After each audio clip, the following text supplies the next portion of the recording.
Welcome to Alaska Weather, a production of Alaska Public Media and the National Weather Service, Alaska Region. Produced and broadcast daily from the studios of KAKM, Alaska Weather provides complete forecasts, public, marine, and aviation for all of Alaska. Alaska Weather is made possible by the following sponsors.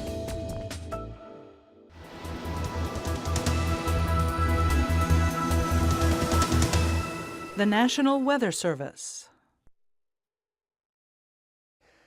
Good Tuesday, everyone. I'm meteorologist Dave Snider with the National Weather Service. It's the 2nd of June, and as always, we encourage you to stay up to date with your local weather information, as well as watches and warnings and advisories for your area, for your community, and your village. You can find all of that at weather.gov/Alaska or arh.noaa.gov. The weather info line is at 800-472-0391, and you can find a lot of information on Facebook today. Nearly all types of weather are happening around Alaska, and we've been talking about that with you on Facebook in the last 24 hours, from cold in Fairbanks to wind and even a low-impact glacial dam release coming down the Mendenhall River, as well as rain and wind around the Gulf of Alaska. All of that again and more during the day and in between your Alaska Weather Show on Facebook at NWS Alaska. On Twitter, you can find more information there, especially if you use the hashtag AKwx. That means Alaska Weather. And if you start using that hashtag, more people will join in the conversation with you about the weather you're seeing. And find us during the afternoon on YouTube at NWS Alaska and AKwx TV. Following this broadcast, you can get the complete show online from our broadcast partner here at Alaska Public. Just go to alaskapublic.org and you can watch that mobile version online there. Now here's a look at the satellite picture out across the Bering. Things are pretty unsettled right now. We have several waves of low pressure working across the North Pacific. We also have a lot of cold working its way southward into the Bering Sea. You can see some of that showing up in the satellite picture here north of the Bering Strait at this point. Several other impulses of very wet weather are working across the central and northern Pacific at this point. And as those two combine a little bit further eastward than they have in recent weeks, we'll start to see a little bit more unsettled weather across the Gulf of Alaska, where things have been pretty dry and really warm for, again, the last several weeks or so. The period of dry weather across the southeast coming to an end again. The period of very dry weather across south central came to an end today, and all of that weather is starting to churn up and move northward, and we'll see a better chance of thunderstorms across the Alaska range as a result tomorrow. Maybe a few more storms firing up across southwest again this afternoon. Now across the north, it's cold weather. There's been snow again across the north slope during the daytime today. You can see on the visible satellite picture that a lot of that cloud cover is really thinning out the further south it goes, but a lot of this is pretty cold stuff too. So as that colder air works down from the north and east across into the Bering Strait, we'll see several surges of that kind of weaken and then gradually get reinforced and finally push southward toward the Aleutians as we head toward Thursday and Friday. In the meantime, you can see moisture gathering across the Gulf of Alaska. A lot of this is pushing eastward toward southeast, where you had a pretty bright and sunny day today for many places. That should come to an end as we get into Wednesday night and Thursday. And as you look at the Copper River Basin once again, you'll notice a lot of clouds working into that direction. We'll be watching for periods of rain and maybe even some thunderstorms to work into that area as we head into Wednesday and again on Thursday. And for those around the eastern Kenai Peninsula, Prince William Sound, winds are coming up. There's going to be a much better chance for some heavier rainfall starting tomorrow night and into Thursday. And as a result, the opposite is true for Fairbanks. With colder air dropping southward, things should settle down to kind of a frosty level as we get into tonight and early tomorrow morning. So once again, keep an eye on those plants if you've been setting those up. Here's a look at the weather map. A lot going on here. We have low pressure across the western Gulf that's moving north and east. We've had a pretty good slug of rain move across south central. Some of that did include a little bit of thunder and lightning, and we also saw a few strikes out across southwest today. Snow showers are falling up across the north slope. Colder air is working its way southward across the Brooks Range, and you'll see this wave try and progress south and west as we go into the next several days. Meanwhile, another area of low pressure, nothing more than a vacuum out across the North Pacific. That's at 988 millibars, and things were fairly quiet across southeast. Here's tonight. The frontal boundary across the Alaska Range stays pretty much in the same spot, but along that line you'll see clouds, showers, and maybe even a few thunderstorms through the evening hours. Snow showers will be possible across the north slope, and it will be cool across some areas that see a clearer sky tonight. A trough of low pressure drops southward of the Pribilofs, and along that boundary, watch for periods of rain and maybe some drizzle. Colder air is working across the Seward Peninsula. Not a whole lot of moisture to work with right there. So save for a few areas of low clouds passing through, you probably won't detect much of a change. But heavier rainfall will start to form up across the north and western Gulf as we head into late tonight and tomorrow. And then by Wednesday night and Thursday, rain should be pushing through pretty heavily across the northern Gulf into the eastern Kenai Peninsula and Prince William Sound, as well as areas east of Kodiak Island. It doesn't look like the heaviest of rain will be on top of you just yet for tomorrow. And you'll see a pretty decent dry patch out ahead of the next wave for southeastern Alaska, but rain will form during the day on Wednesday for southeast. And showers and thunderstorms are expected to form across western parts of British Columbia, southern sections of Yukon, right along the Alcan border, and also along this boundary for the Alaska Range. A few storms also in the upper Kuskokwim Valley. Looking northward, clouds will also thicken up across the mid to upper Yukon Valley. Watch for a few snow showers there, mainly in the morning. Everything else should gradually mix back over to rain if it hasn't already become rain by early morning hours. Things will be fairly clear across the Bering there. A few pockets of fog around Nunivak Island out towards St. Matthew. And here's that wave of cooler air still working its way southward around the western side of low pressure. The stronger area of low pressure across the Gulf will continue tracking north and east as we get into Thursday and pushing more wet weather into the Copper River Basin, sections of central and northern southeast. Kodiak Island may see some waves of heavier rainfall, and we're also going to get some turbulence with this. On top of the rain, it's also going to be fairly windy there, and there are some gales that are expected to form around Prince William Sound and the northern Gulf, and perhaps even some storm force winds across the extreme southern parts of the Prince William Sound region and certainly on the outside. So watch for some much stronger winds and as a result some higher waves. Wednesday night into Thursday morning may not be the best time to head out into the water to do a little bit of fishing out there in Prince William Sound. So keep an eye on that and make an informed decision before you head out. Out across the west, look for that cooler air to drop a little bit further south. It's still having trouble making its way all the way down the western coast, but you can see at least a little bit of that has. Here's the leading edge of that first push, and that's working its way into Prince William Sound, Bristol Bay, as well as the central and eastern chain. So this will gradually be dropping southward, but the further south it goes, it also warms up substantially. So a lot of changes going on the west coast, and that tight pressure gradient that we see out here also tells us there's probably going to be some strong and gusty winds there, as well as the north slope around the Brooks Range and also across the Alcan border with this deeper low pressure system making its way into the upper Kuskokwim Valley.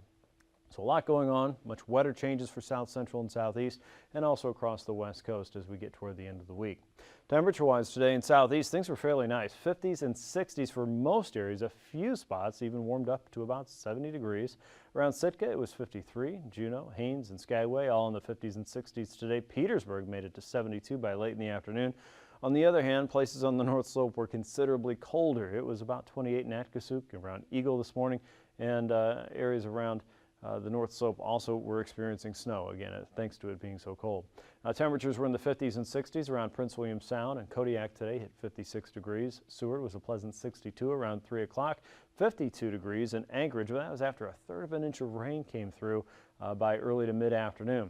It's 52 in Cordova, 52 in Valdez, Glen Allen, Gulkana, just about 60 degrees by mid-afternoon, about the same there in Northway as well. Looking northward toward Eagle, it was 57, 59 in Fairbanks, 50 around Fort Yukon, and then once you got into the north slope, well, things really cooled off. Back into the 30s there. In fact, a few places struggled to get above the freezing point today.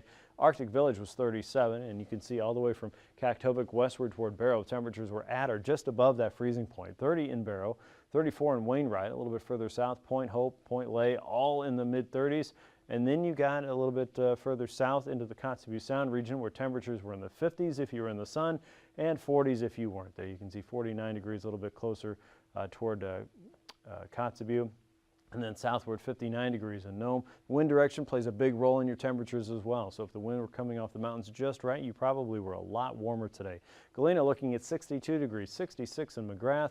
Bethel showed 66. Nunivak Island 55. St. Lawrence only 37. The Pribilofs were in the lower to mid 40s today. 40s and 50s for Bristol Bay. And we saw 40s and 50s all the way down from Sandpoint to Cold Bay and Falls Pass. A lot of differences there depending on which side of the hill you were on and if you were in a cloudy pass earlier this morning or perhaps a nice and sunny bay. 45 around Unalaska and Dutch Harbor and low to mid 40s for the central and western Aleutians late this afternoon. Now, overnight low temperatures will stay in the lower to mid 40s for most of south central, southwest, the Aleutians, Kodiak 45. Southeast, you'll be a little closer to 50 degrees during the evening and overnight hours, and lower to mid 40s for most of the interior. But remember, most areas in those probably frost-prone areas, you still want to watch out for some of those cold snaps there if you're in the outlying areas of the metro region. So these numbers here that we're showing for Fairbanks, that's right there in town. Just outside of that, it's probably going to be cooler for you. Now, as you get up to Ambler and Bettles, you're looking at temperatures in the 20s and 30s. Arctic Village only 30 degrees. The North Slope in the 20s. Kotzebue Sound in the lower 30s, with Nome looking at temperatures in the mid to upper 30s tonight. And around the YK, expect temperatures in the upper 30s to mid 40s. Bethel around 42. A high temperature tomorrow there could make it close to 60 degrees, with Bristol Bay just shy of that. Most in the Alaska Peninsula, including False Pass and Cold Bay, closer to 50 degrees. Dutch Harbor about 52. 51 in Kodiak tomorrow. Upper 50s for southeast. Juneau closing in on 60 degrees. Prince William Sound, a cooler and wetter day develops for you. Only 50s for most areas there. And Fairbanks probably in the mid to upper 50s throughout the day. And the only places that are really showing 60s in south central, you'll have to get up toward Talkeetna and a little bit further north toward Cantwell before you start to get into that milder weather again. So a lot of changes, especially around coastal regions tomorrow. Now, flying weather, we expect IFR to really thicken up during the day. The longer we go through the day, the worse it should get. So again, plan your flights accordingly across the north coast and also across Prince William Sound. For southeast, we expect MBFR to develop at least during the morning hours. There may be some breaks during the day. IFR conditions will develop across most of the passes as we go through the afternoon tomorrow. It may be hit and miss with VFR. You might catch a break, but it looks like the moisture will be piling up against the mountains as we go into Wednesday afternoon and into Thursday. The same goes for the North Slope. Watch for widespread MBFR across the North Slope with a good chunk of VFR across the lower and middle Yukon Valley, and IFR expected west of the YK out toward Nunivak Island. Most of the Pribilofs during the daytime tomorrow will flirt with MBFR, might even go VFR for a time if we can get some of that drier air a little bit further south. So here's your pass conditions and activity pass. MBFR conditions, it looks like through most of your Wednesday. We're going to go with MBFR for Adigan Pass as well. Lake Clark and Merrill Pass will probably lean over that way tomorrow. Watch for some isolated convection and maybe even a thunderstorm on either side of the pass tomorrow. Rainy Pass, we're going to say IFR by the end of the day. Looks like some rain should set up in that region during the afternoon. Windy Pass, MBFR conditions are expected throughout your Wednesday, and Isabel Pass, we expect that to move over toward IFR conditions. Watch out for some thunderstorms in the region for the day on Wednesday. Mentasta Pass, MBFR conditions there, and for Teneda Pass, we expect marginal restrictions throughout most of the day. Portage Pass is going to lean over toward IFR, especially on the eastern side. Watch for heavy rain to develop there. And for Chilkoot and White Pass, expect MBFR to transition toward IFR conditions as those ceilings and visibility is lower thanks to rain moving in. Freezing levels, there's plenty of cold air up north, and it is dropping southward during the daytime tomorrow and again on Thursday. You can see a lot of warmth out across the continental parts of western Canada. Freezing levels over southeast, very close to the coast. That's going to be around 6,000 feet. There's warmer air out over the Gulf, and levels drop to as low as 4,000 feet for the southern parts of the Alaska Peninsula and 2,000 feet even west of Shemya. So a lot of things going on here. We've got cold air dropping in from the north, and with the moisture in place, you will find some icing potential, probably above 4,000 feet across the North Slope and around Anaktuvuk and Adigan Pass. You might even run into some occasional moderate. Out across southwestern Alaska into the southern Bering Sea above 6,000 feet, most of what you'll find will be light to isolated moderate. Out across the northern Gulf, again, high up there above 6, maybe even 8,000 feet in some cases. But over Kodiak Island, light to isolated moderate will be your greatest threat, but we're going ahead and draw in some occasional moderate because there is plenty of moisture out there. And again, you don't want to run into any trouble there. So make sure you check on conditions before you leave tomorrow. Here's a look at the jet stream. This powerful jet is still well south of Alaska. You can see those winds up to 120 knots crossing the central and northern parts of the Pacific. And then it runs into several other interruptions. We've got these circulations just across the north and western Gulf. Low pressures pushing moisture right into the coast. And as we know, this is one of the wettest places on the planet. With that moisture coming in from the south, it has no trouble at all hitting those higher peaks and just wringing it out. So that's kind of what's starting to set up this new weather pattern here across the northern Gulf. We have more of a south and southwesterly flow coming in across southeast Alaska, parts of south central, and then here's our northerly wind aloft guiding in that colder air that's making it through the North Slope, bringing snow and frosty temperatures at times to the interior, and this will continue guiding that colder and drier weather down the west coast and into the Bering Sea. 9,000 feet, we've got low pressure up across the Beaufort seacoast, guiding in north and easterly winds across the west and all the way down to the central chain. Wind speeds there not terribly strong just yet across the Bering or the west coast. So you do see some hot pockets there out across the eastern parts of Norton Sound, 45 knots, and then our circulation across the Gulf, guiding in warmer and wetter air across the central and east. As you look out across southeast, winds right now still fairly light, 25 to about 30 knots or so at 9,000 feet. And then at 3,000 feet, you can see winds are still around 10 to 25 knots or so. A little bit stronger out over the open Gulf, 35 to 40 knots or so. And then across the interior, 10 to 25 knots from the north and east. And they pick up a little bit across the Seward Peninsula, 30 to 40 knots.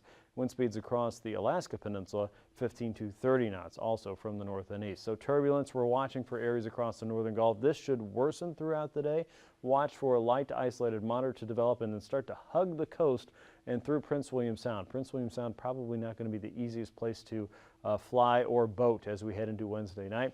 Around the Bering Strait, below 4,000 feet, watch for some light to isolated moderate there and also some occasional moderate across the central and eastern chain.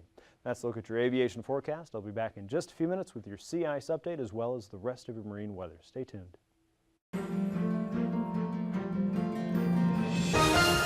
Hello again, I'm meteorologist Dave Snider with the National Weather Service with another edition of Alaska Weather Facts. And joining me today are not just one, but two people, both with the last name Stevens, which is even more fun, but no relation. We have Eric Stevens from Gina and George Stevens, who is a mechanical engineering student from the University of Alaska Fairbanks. Did I get that right? Yep. Awesome. And today you guys brought a really cool toy, or I should say tool, with you. It's a sandbox, but why are you guys working on a sandbox?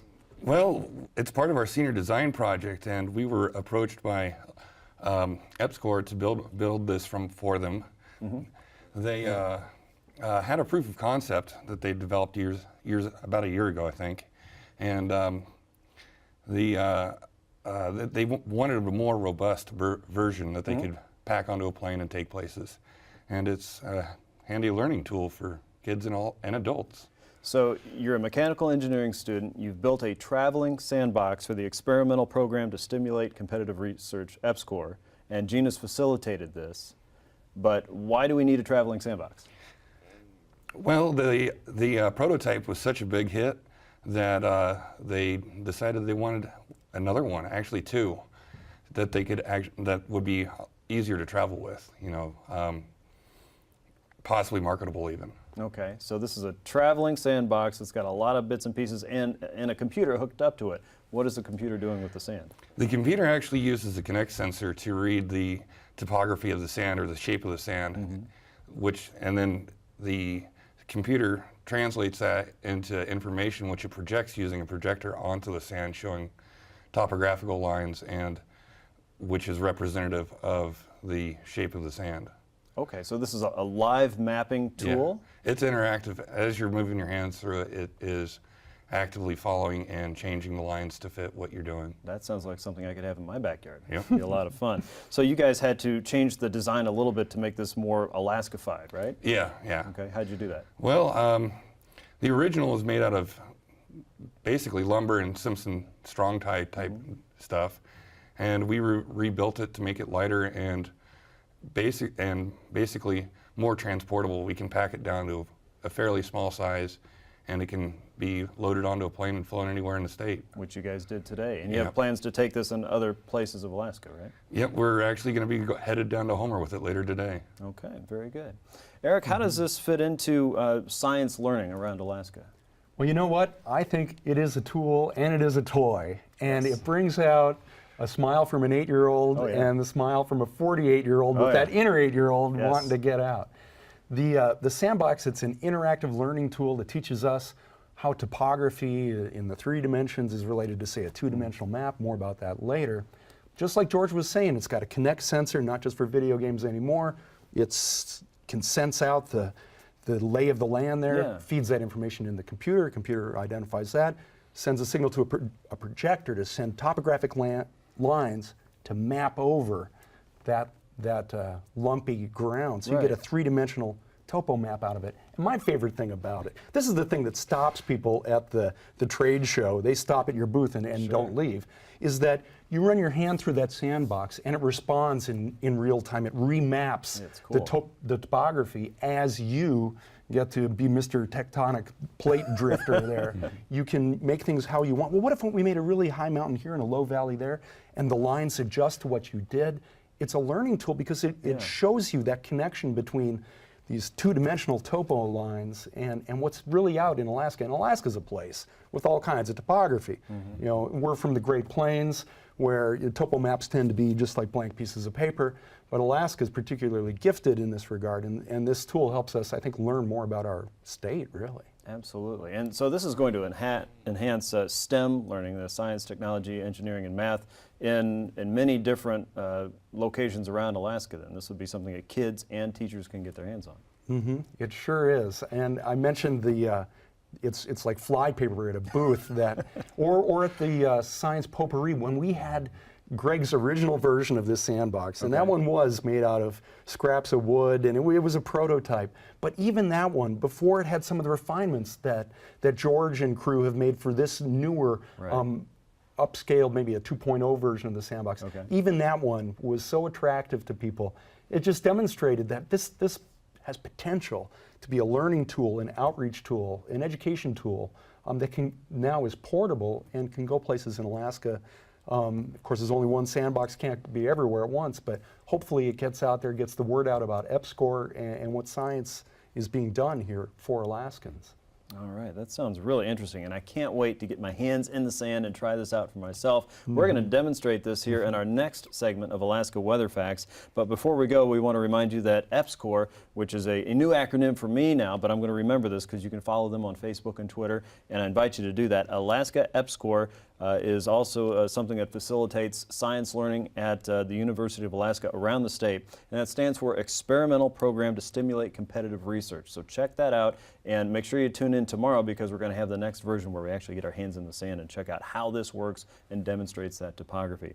So for now, I'm meteorologist Dave Snider with this edition of Alaska Weather Facts, and we'll see you again next time.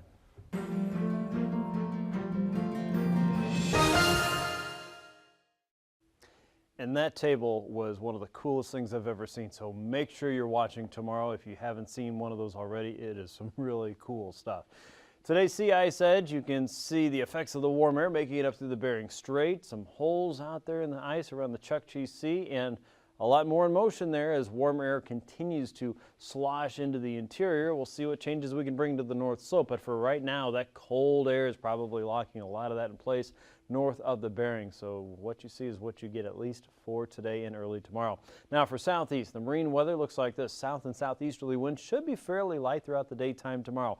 However, watch for some of the bays and passes to start to pick up a little bit more gusty weather as we get into Wednesday night and Thursday.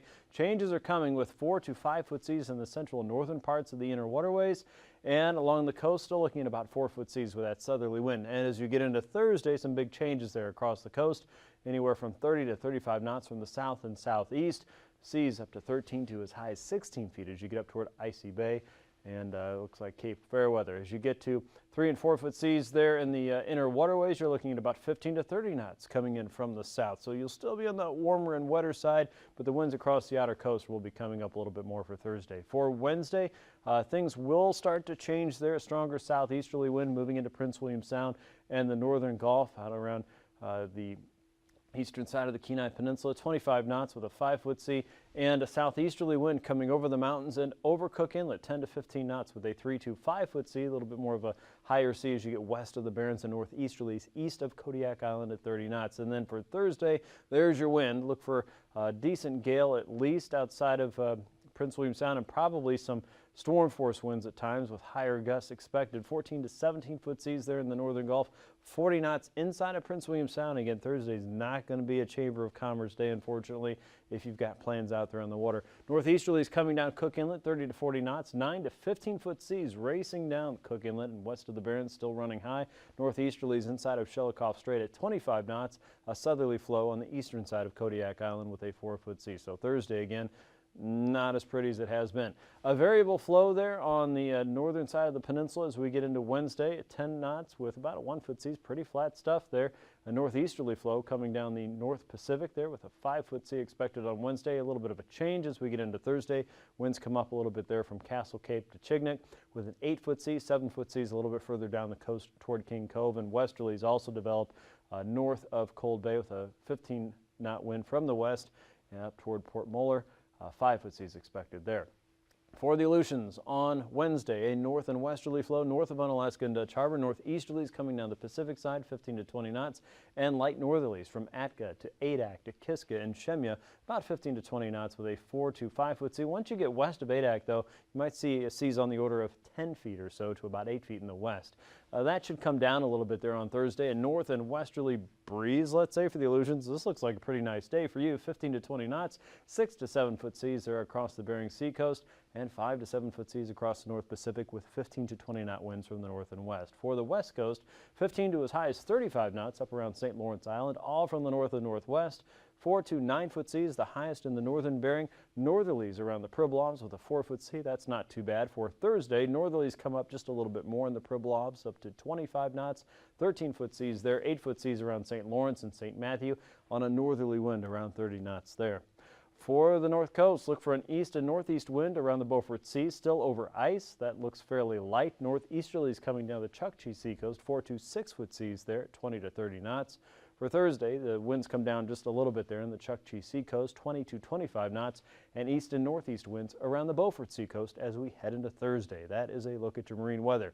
Recapping tonight's weather across the Great Land, we see that pockets of at least moderate to heavy rainfall will be moving through the northern parts of the Gulf. Look for that to pick up, though, more as we go into Wednesday night and into Thursday. For southeast, rainfall will develop. A few storms are possible around the Alcan. We've seen some strikes in southwest today, and snow showers for the North Slope. As we go into your Wednesday, watch for periods of rain to thicken up across the northern coast. And again, that wind will be coming in as we head into Wednesday night and into Thursday. Showers and thunderstorms should be more widespread around the Alaska range as well for your Wednesday, and then diminish a little bit more as we head into Thursday. So a lot of changes happening all over Alaska. Stay tuned for more, and we'll see you once again here tomorrow on Alaska Weather.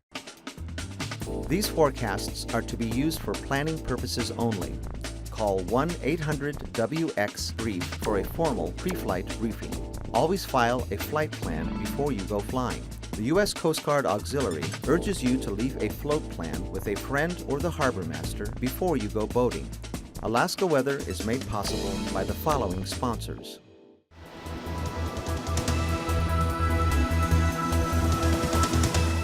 The National Weather Service.